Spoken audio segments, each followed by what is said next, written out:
Good evening, everybody. I am Knuckle Blue the host, and we are going to be covering AEW Maximum Carnage this evening. I want to welcome you to Over as the debut episode. And you got that right. The name of this show is Over as. I want to thank you for joining me this evening. Thank you so much. You're here for a special occasion, and we're going to get on right to it. So, I am the broker of the IWC, and we're going to break down the show as is. When I like something, we're gonna say like I'm bullish. If you know anything about the stock market, we're gonna say it like this. And if I ain't like that shit tonight, I'm gonna let you know I was pretty bearish. So you're gonna hear this. You got me? That's the name of our segment. We're gonna be bullish or bearish this evening. But to start off, we're gonna break it down early. I'm gonna say this show was actually pretty solid. When it comes to Tony Khan and Dynamite's, it's been a rough stretch. But when it comes to his signature shows, I can say he does put a little extra oomph in his show. And with Maximum Carnage, we got that from the get go today. We started with Darby Allin versus Pac, and the Carnage came very early. I'm talking about it from the balls to the wall, and we didn't even get the ring going to the match till 10 minutes in. I mean, once we got in, Darby hits Pac with a cheap shot to start the match, and they go traversing into the crowd. I mean, walking all around the crowd for the first 8 to 10 minutes of the show. Bell has not rung. I mean, when they said Maximum Carnage, we got it right then and there. When we finally get back towards the ring, Darby is getting punished. He gets suplexed into a steel fucking steps. And I'm gonna tell you, the horse is not high on Darby Allin. Not really high on him. But I can say today that crash dummy shit, I'm pretty bullish on it today. Yep, pretty damn good. Pretty damn good. Cause I'm not really a big fan of Darby's style, but he won me over today. Pack, I ain't gonna lie, I do love that little. Well, I'll call him little, but he's big as shit, wide in stature. Not that tall, but looks like a fucking powerhouse. When he did the running lariat on Darby to start the show, I thought his neck came off. The shit was fucking amazing. We got into it, and once the bell started to ring, Darby started to get control, and he's when we got to it, and I can just say this action was really action packed. It's good. But I will say Darby started attacking him with the Scorpion Deathlock early. Pac really wasn't ready for it. At one point, he started to tap. The ref didn't see it, but he was tapping very tough. That Scorpion Deathlock was in strong, my guy, strong.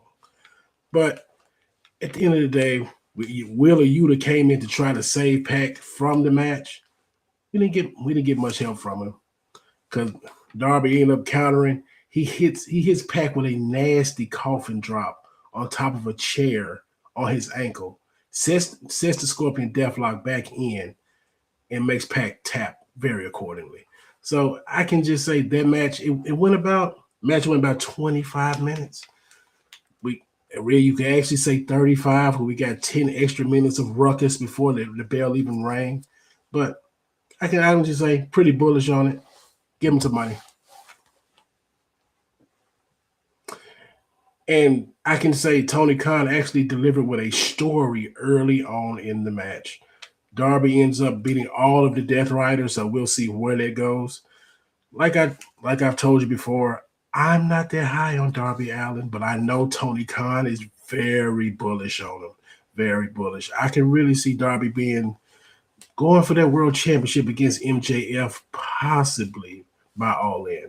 That's if Osprey is not healthy at the point, but we'll see how it goes. But the first match, they started off with a bang, real bullish. This show is on. This show is going on to a great start.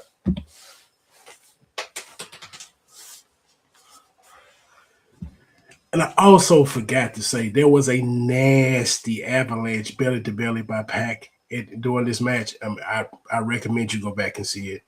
Real nasty work. I mean, Pac's an excellent worker. Like whenever this Death Rider shit gets off the ground, when they finally excommunicate Mox from this group, I want to see a strong push by Pac. I mean, the guy's impressive. Just when they say they love the bastard, I get it. I get it. He's probably my favorite Death Rider. I mean, that's with Mox included. It's great. It's great. So good start to Maximum Carnage.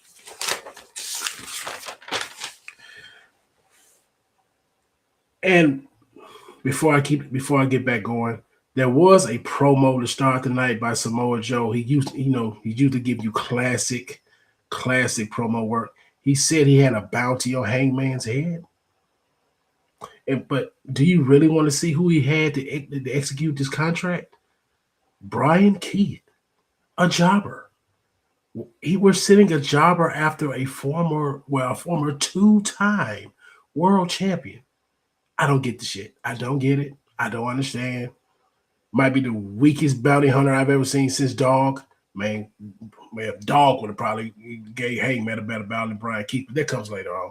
But yes, Brian Keith, the bounty hunter, is going after Hangman. Do with that as you will. I'm very bearish on it. Disgusted. It's disgusting. I promise you that. On the match 2.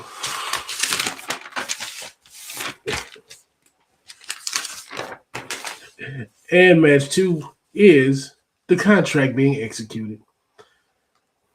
This match didn't go too long, ladies and gentlemen. I can say after that, I hate to use the word that's been exaggerated so much in the IWC banger, but the first match, we get a little come down match with Hangman and Brian Keith, and bro, they could have kept this shit. Honestly, they could have kept this shit.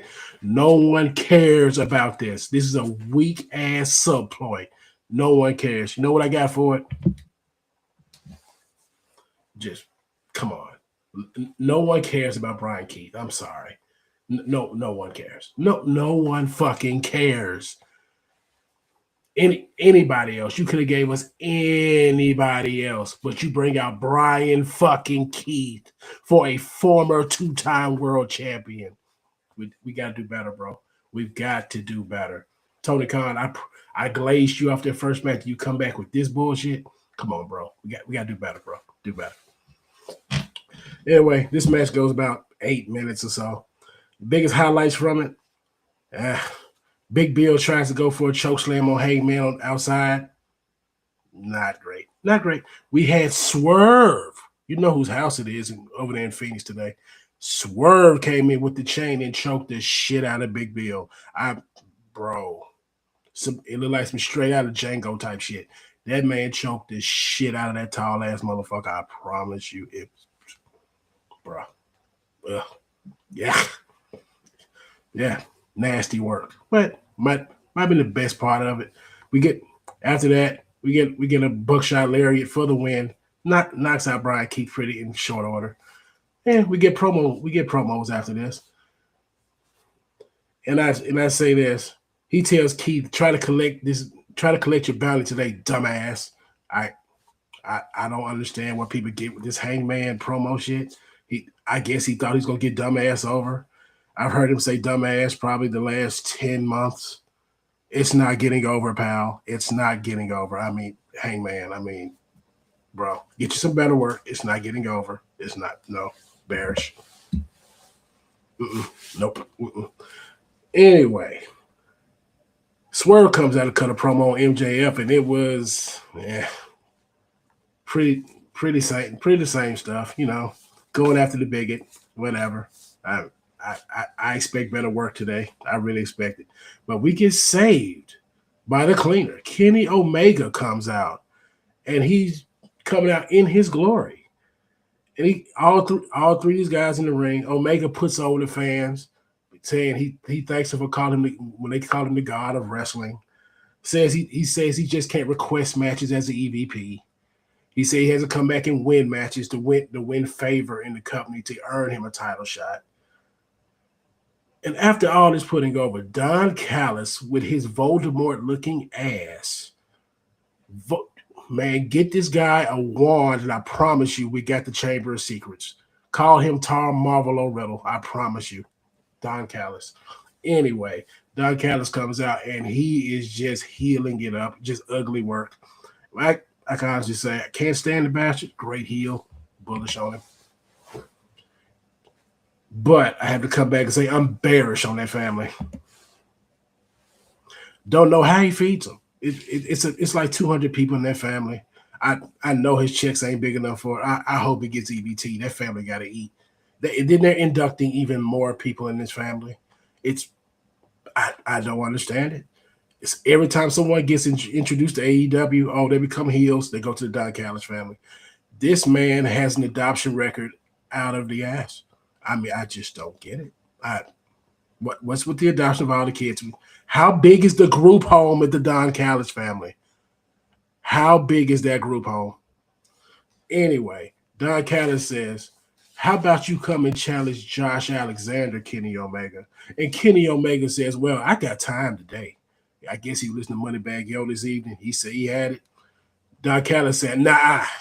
He says, Daddy gets what he wants. And Daddy says, we're going to do it on Dynamite next week.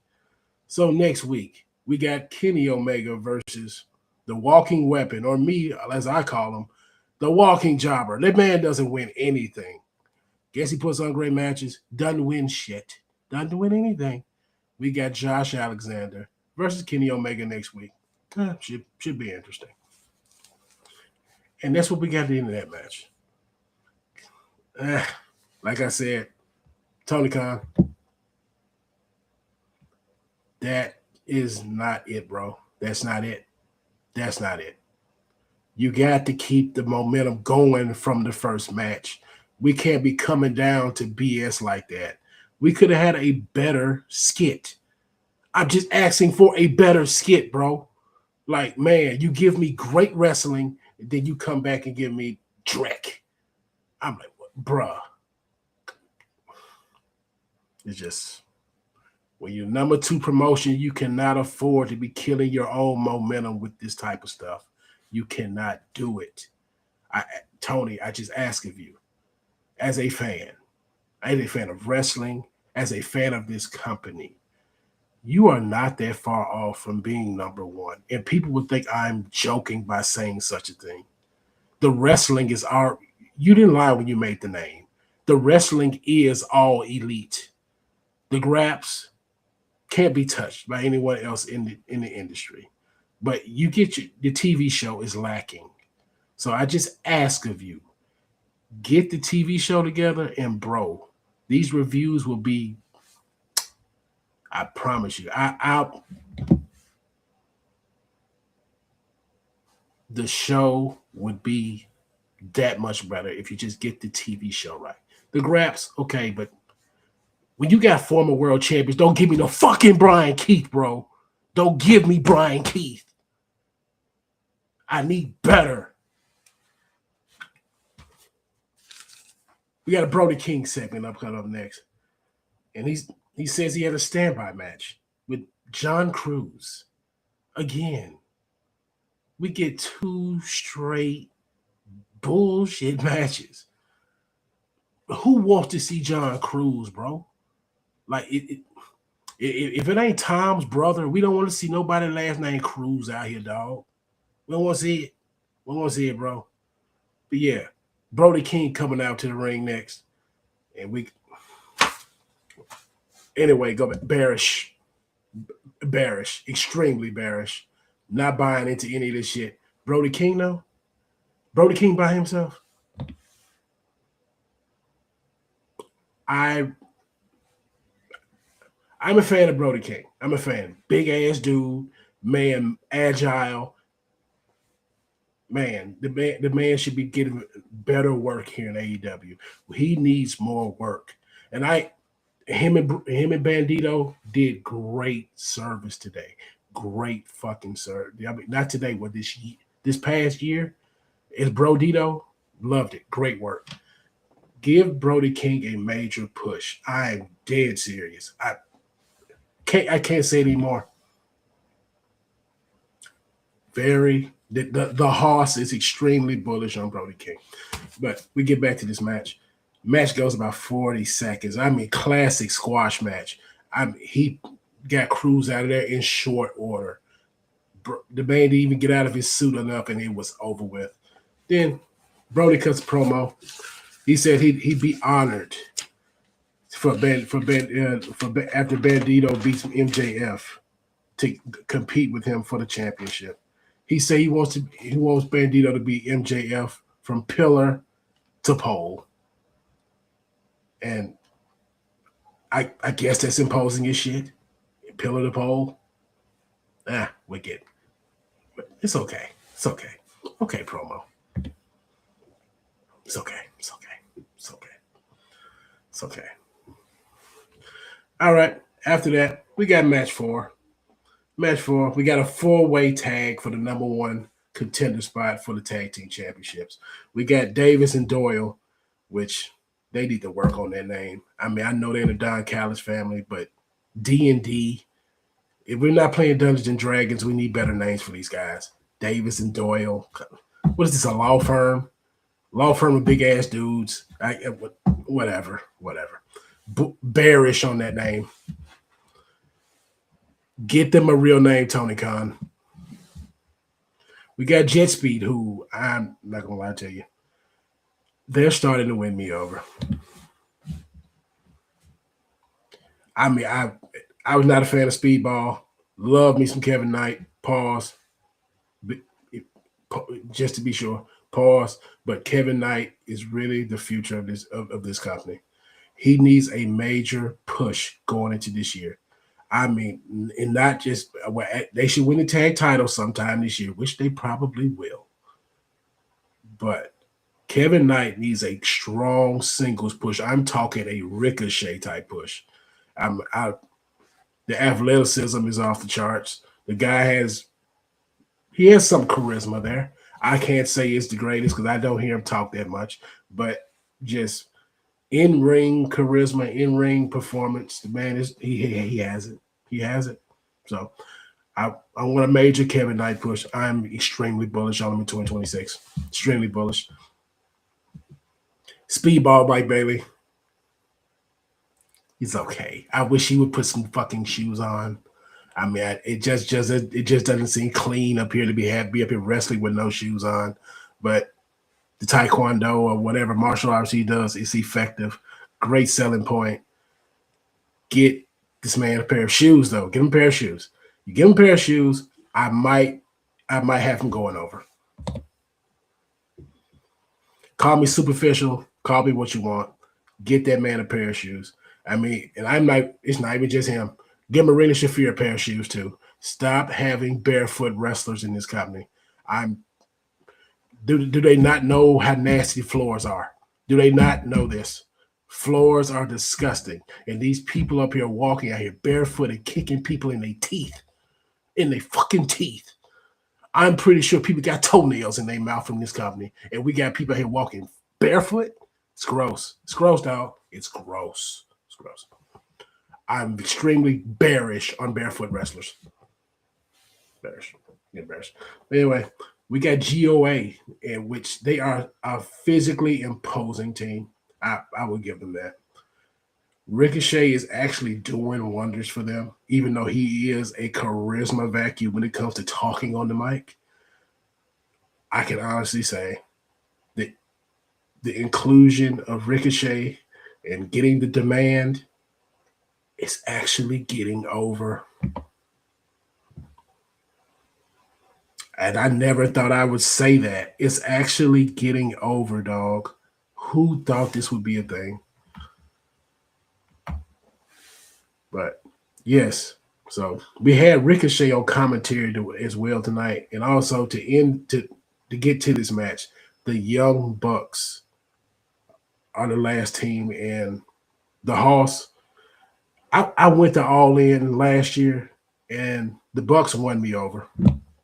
I mean, stock is way up on the Bucks, way up.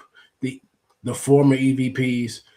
These guys are entertaining. They're entertaining as that's what they are. They are entertaining as I had to say it twice. The guys, they get in there, they do their kicks, they do their flips, and they're crisp. They just true professionals of the craft. Very good tag team. I mean, I can see why people put them in the top 10. These guys are impressive. But to the match, honestly, I'll tell you this is the match of the night. If you don't go watch any other match tonight, please go check them out. They had crazy spots. A few of the highlights from it, we had Nick Johnson take out everybody with a swanton suicide dive. Toa Leona, probably the biggest guy out here in this match. He does a moonsault to the outside and takes everybody out, and pretty impressive from this big old man. And everybody be like, "Oh man, everybody does moonsaults." I'm like, I don't give a fuck. The Hoss is a big man. The Hoss is the gym. The Hoss dreams of doing a moonsault like Toa did tonight. That was impressive, dog. Very impressive. And hey, bullish. The Hoss is always bullish on big men doing impressive feats. Bullish, extremely bullish. Another big highlight from this match. We had stereo aerial assaults from the Young Bucks and Jet Speed onto Davis and Doyle in the GOA. I'm telling you, if you don't go watch any other match tonight, go back and watch this one. The spots were crisp, but they were pretty impressive. Then we also had a stacking part of the show. Forgive me if I can't get the move name right. They stacked each other up on their shoulders, and they're punching these big old men in their faces. They had the Bucks and the Jet Speed both doing this. Like I said, great choreography. I mean, it was good stuff. Just good stuff. So go back, see it when you can. If you did see it, you know exactly what I'm talking about. But if you didn't see it, this should be the match you go back and watch. Pretty impressive stuff. The Hoss is going to tell you extremely, extremely bullish. But I am not bullish on the winners of this match. Davis and Doyle win when Mark Davis does a pile driver on Kevin Knight, and Kevin Knight sold the hell out of this pile driver. Good work from him. Good work from him, because he made a pile driver look like the most. He made it look like what it would look like in real life. A pile driver breaking your neck. He sold this like the neck exploded and his body went into a big full spasm. Good stuff. Good stuff. But we do have to talk about this, because before I told you in this match, I was very bullish on Kevin Knight. It doesn't seem that Tony Khan feels the same. He's bearish. Because every time I see a Jet Speed match, Kevin Knight is the one that's eating the pin. I don't know why he's protecting Mike Bailey like this. I don't understand it. Why can't he eat a pin in these tag matches? But Kevin Knight is the one always eating the pin. And as a wrestling fan, I guess I'm the only one that sees that into that. The other company hates people to eat pins that they actually think about pushing. I'm going to be respectful and just say the other company. But yes, they actually protect people. Tony Khan ain't protecting you. And I guess he only protects the people that he actually like, that he actually thinks about pushing this year. So I really want Jet Speed to win them tag titles and we have somebody go heel. I don't know how that would go, but I'm interested to see it. But I want the Kevin Knight push. I can see Kevin Knight as a national champion this year. That sounds so funny. That sounds like I'm watching a football game next Monday, watching Miami and Indiana. National champion. Yes. I can see Kevin Knight being national champion this year. I can see it. So, again, extremely bearish. But, extremely bullish. Forgive me. Bullish on Kevin Knight. Davis and Doyle, they stand tall with the win. Then we have, I would say this, the guys who I hate the most. It's not even heel heat. It's go away heat. FTR is terrible, dog. FTR comes out there and they're wheeling out Stoke, who's the best part of that whole thing. Without Stokely, I would not even I'm turning the television off every time FTR touches my screen. They are, whew, they, they might as well be called Dirt Devil because they suck, dog. I mean, no vacuums are better than them. They suck. I mean, I can't stand them. I can't. I mean, which would be nice? Good wrestlers. I mean, this company's full of good wrestlers. They are boring as extremely boring. If anyone tells you that FTR is their favorite wrestlers, they need to go watch some real fighting because this ain't it, dog. This ain't it. If you go watch fake fights, yeah, I said the F word. I said fake. If you're gonna watch fake fights and FTR is your favorite group, I question your sanity. They're terrible. They're absolutely terrible. I hate that they wear these belts. I hate it. Where is Edge and excuse me? Where's Cope and Christian? Where's Cope and Christian? Where are they? Because they need to save us from this tyranny of FTR. Because I know that's what Tony Khan's doing. I know that's what he's doing. He's waiting for FTR and to go against Cope and Christian. Well, I could do a whole lot better than that. I mean, you could give the titles to Jet Speed, give them the GOA. I don't care who you give them to. Get them off FTR expeditiously. Expeditiously. I'm talking like Joe Clark. Get them belts off of them. Because I just don't get it. I don't get it. They bore me to death. I'm just going. That's what they do. That's what every time I see FTR. But yeah, they walk out. They try to cut a promo. They get into it with Davidson Doyle. And they ain't like Jack Doyle, Jack something. I wish they go back to something because Doyle is terrible. It's well, if that's his real name, man, bless his bloodline, bless that name. It's a terrible wrestling name. Don't ever go by Doyle in wrestling. Bearish. We got two heels coming up for a championship though, and it's despicable. It's nasty work. I mean, Tony Khan, you wrapped it up with this good match, but this who you picked to go over?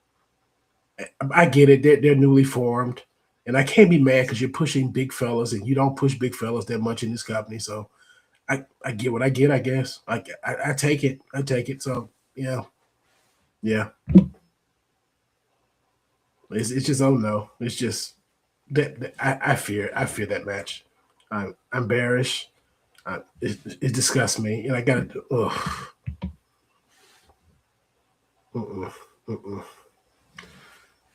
But anyway, enough of that match. Even though it's pretty good, go back and see it when you get a chance. Just go back and see it. That's the match of the night.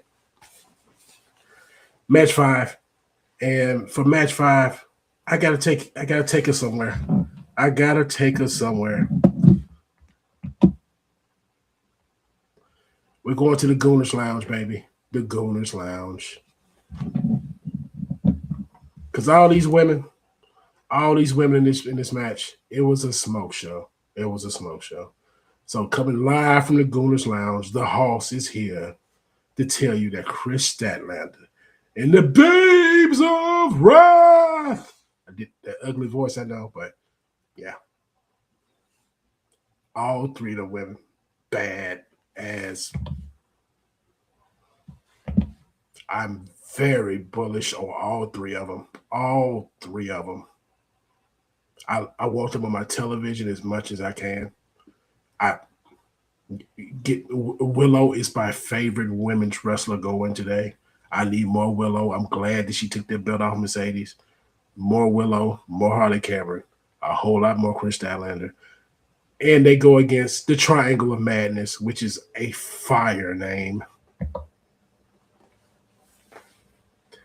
I guess I got to get my Atlas out, my Rand McNally, but the Triangle of Madness, it works. It works.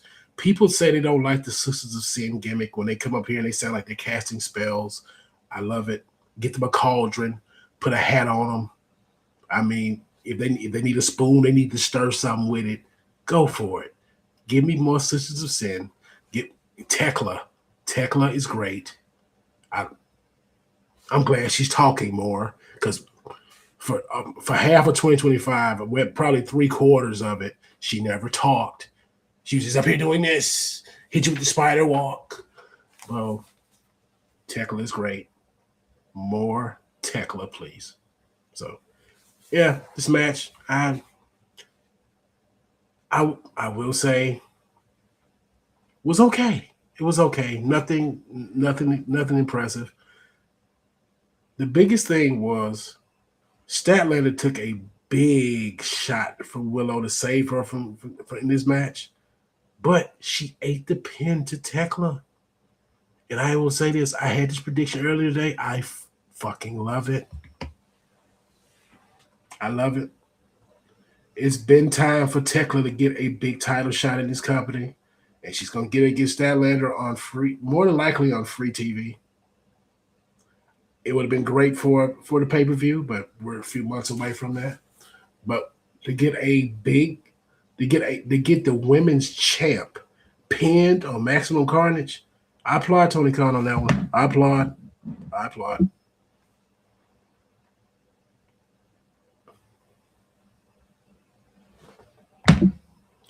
Good on him. Good on him. We needed that tonight because there was a lot of predictable stuff going on tonight, but that was not predictable, and I loved it. I loved it. So we're going to get Tekla versus Stat in the future. I'm bearish on Tekla taking that belt off Statlander sometime soon. I just don't see it because Tony has a big thing for Stat right now. So I can see it being a great match, but it's just what it's going to be. That's all it's going to be. There's not going to be much story behind it but they have been feuding for a while. I mean, we could take it back to Blood and Guts, this whole thing here. So, but that match is coming in the future, and I'm not high on the Sisters of Sin by winning the tag belts, but as a concept, bullish, extremely bullish. Keep it going. They don't break them up no time soon, which I don't even want to speak it up, but yeah, keep them together. Let them refine the acting because forget what everybody else says. I am a fan of their work. Big fan of Sisters Sin. And they're always welcome in the Gooners Lounge. The Gooners Lounge is always welcome to all 6 of these women. Says, I want more of them on my television. Just more.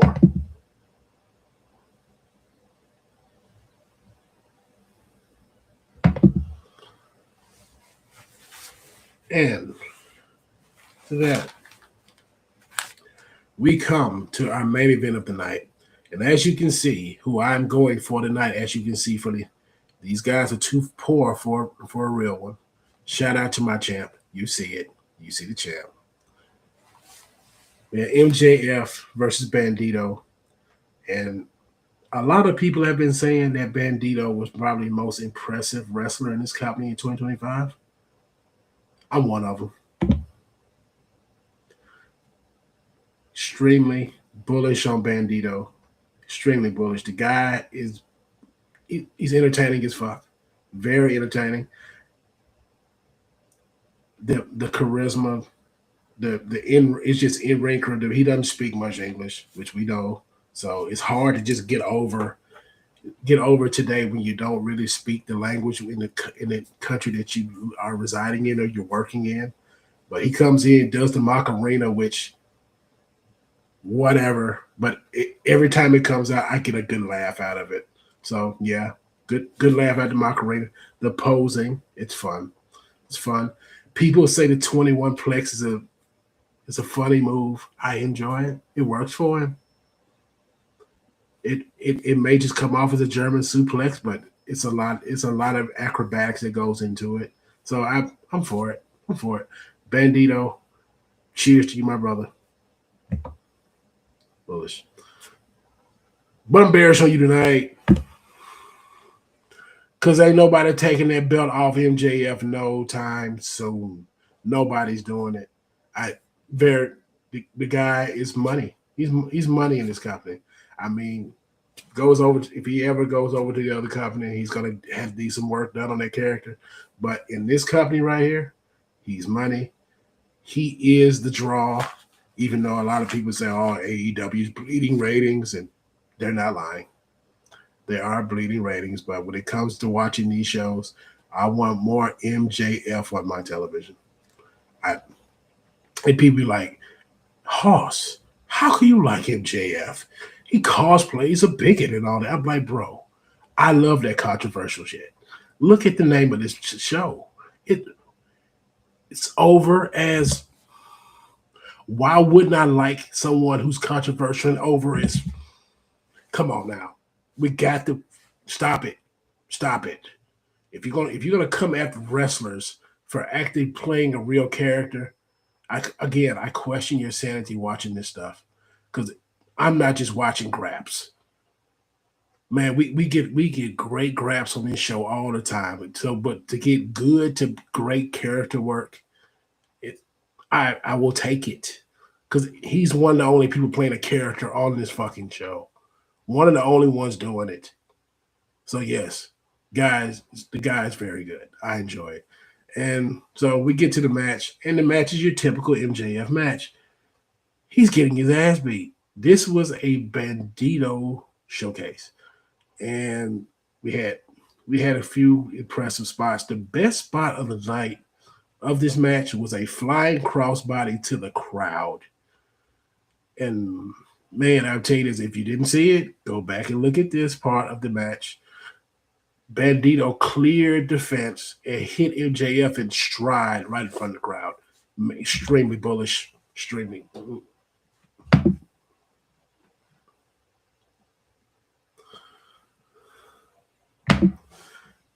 Bro, when I tell you, if you were not a fan of Bandito, you became one tonight. You became one tonight because this guy may be the most impressive luchador going, and he's by far the most entertaining. So, yes, but we get to this match, and Bandito is controlling the pace of this match pretty much. Till he goes for the 21 plex one too many times, and he ends up favoring that right arm. And so, our cocky champion, he very cerebral. He goes for the salt of the earth, does it a couple times. Bandito comes one time, which was right before the finish. Bandito throws up their finger just I will not tap out, you bastard. Like, I just won't. So MJF goes from the salt air to the label lock, and it makes Bandito pass out. Oh, I mean, you're protecting Bandito because he doesn't tap, but I'm just not a fan of. I'm just not a fan of certain guys just jobbing out like this. Not a fan, but someone's got to lose. It wasn't gonna be MJF, so good on him. The match was okay. I'm bullish on it. One of the best matches of the night, but the third best match of the night. It was the third best match of the night, and it's a good night of wrestling. It's a good night. Good night of wrestling. Good night. Good night. So MJF cuts a promo after this match. He tells Bandito over there in his passed out state that he's gonna become a world champion one day. So he has to go attack him. So MJF just goes there, starts clocking Bandito across the head. Bow, bow, bow, bow. And then he starts to get ready to unmask him. The ultimate disrespect for the Luchas. So Brody King comes in for the save to keep us from embarrassing Bandito. So MJF cowers off and runs off like the scared coward champion he is. Love it though. Love it. More.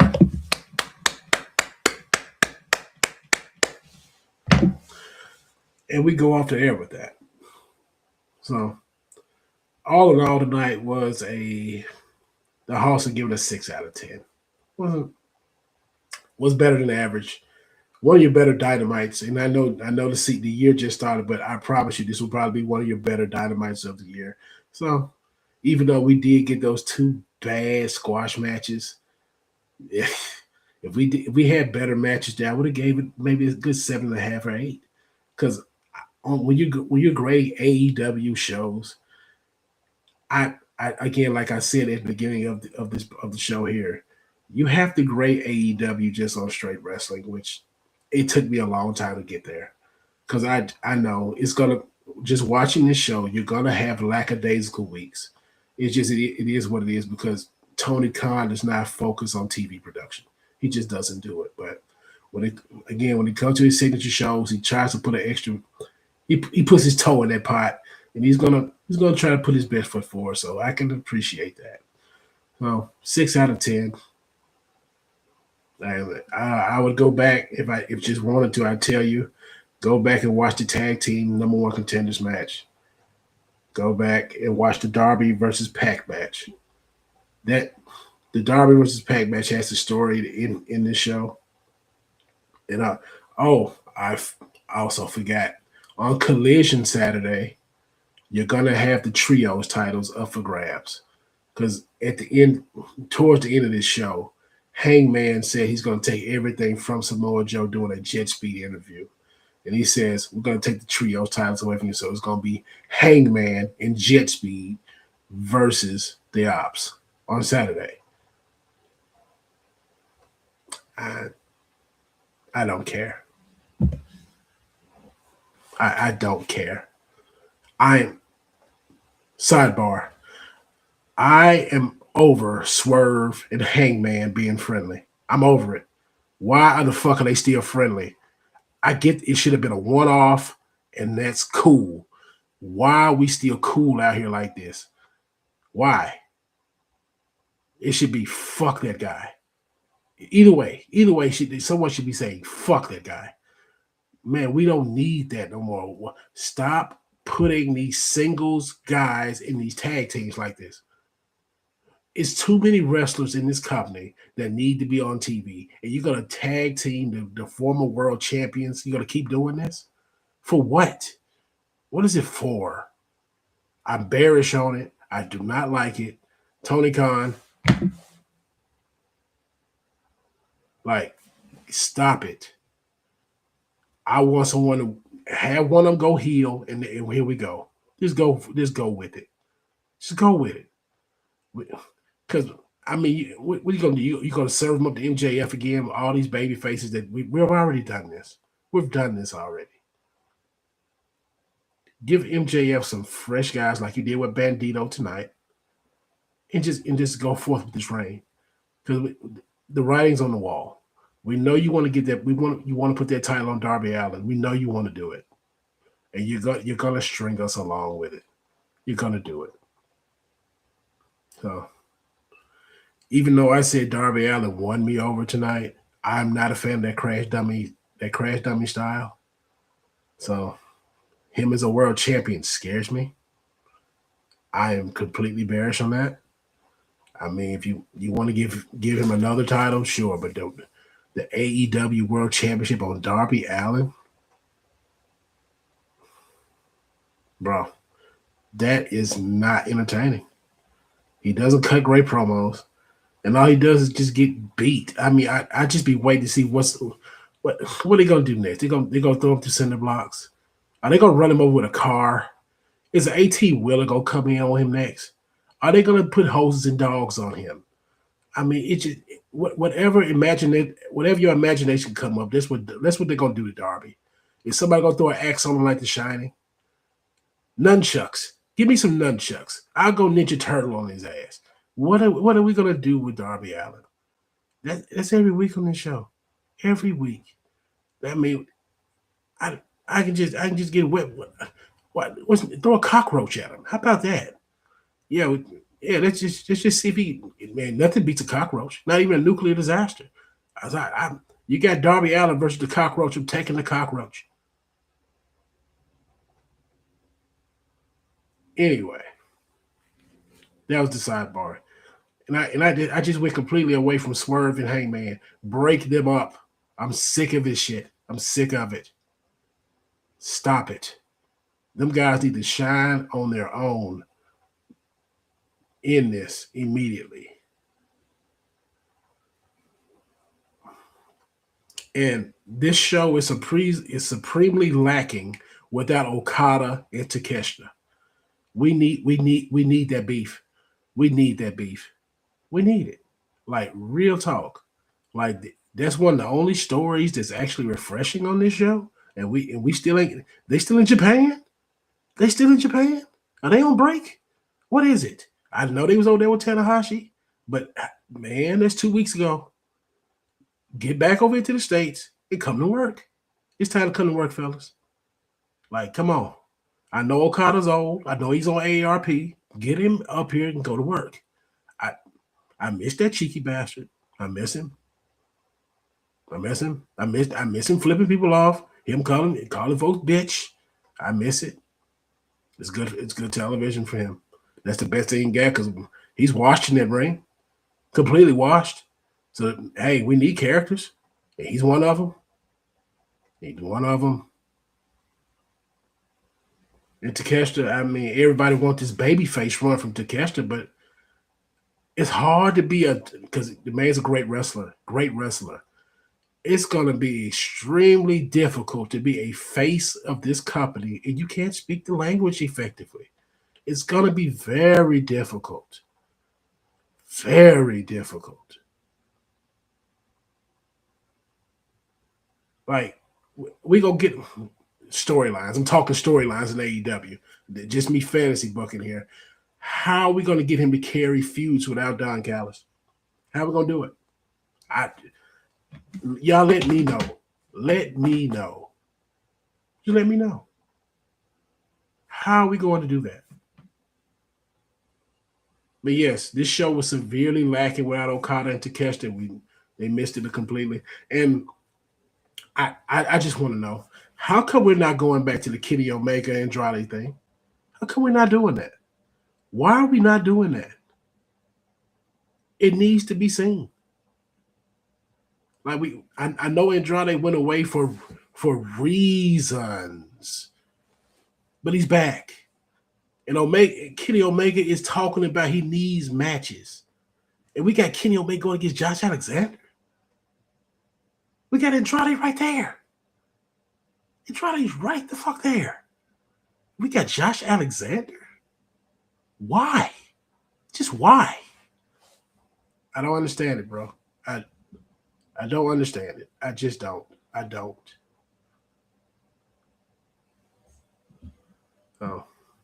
Let's get Andrade some big matches. I know he's on Collision this weekend. Let's get him some. Let's wrap it up. Ramp it up. Come on now. Like Tony, you all this matchmaking and stuff you got going. And the best you got for me is Kenny Omega and Josh Alexander.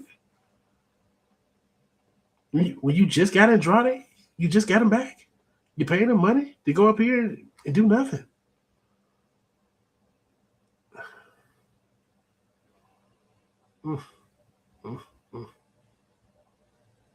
But yeah, back to it. MJF won. You see the scarf. You see it. Scarf of champions. To anybody that disagrees with it, they're mid. You see it. MID. Mid.